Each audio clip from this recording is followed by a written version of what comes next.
Thankfully, the rain and snow is finally putting a dent in our drought. Senior weather impact meteorologist Chris Bianchi is here. Chris, this is more moisture, I feel like, than we've seen in months. Yeah, I have some very good news here in mind, and I kind of want to compare it over what we've seen over the last few months. So this to me is a pretty striking stat. Since May the 5th, so that's last 2 weeks, in Denver, and these are downtown stats here at the 9 News backyard, we picked up about 1.5 inches of precipitation since May the 5th. The previous 151 days combined, December the 4th through May the 5th, 1.43 inches of rain and snow equivalent. So in the last 2 weeks, we picked up more rain and snow equivalent than the previous 5 months combined. I think it's a pretty striking stat.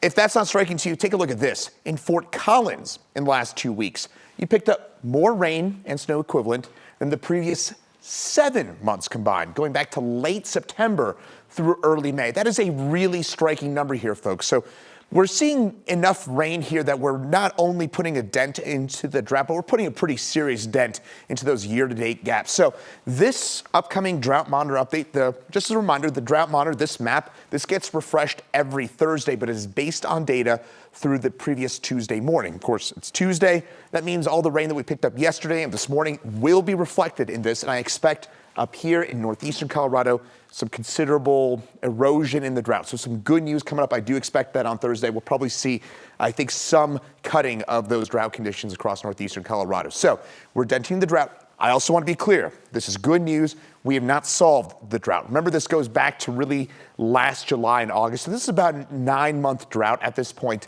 and 2 weeks of beneficial precipitation isn't going to entirely solve it. I kind of want to conclude with something that I think is really important to note, though, is that usually when we get these big rain or precipitation events, it's usually coming with some sort of a headache. It's usually in the form of maybe a big hail event or severe weather, or it's like 2 weeks ago with that branch snapping sort of snow or sometimes flooding. This is what I would like to leave you with here, folks. I feel like I've been Mr. Bad News all winter long. I'm actually presenting some good news because we're getting a lot of rain, but there's basically no headaches this week, right?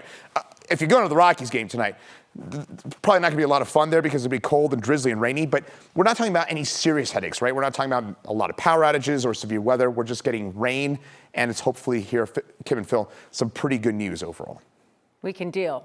We can deal handle with it. That's nothing. Right? Okay. Thanks, Chris. Yeah.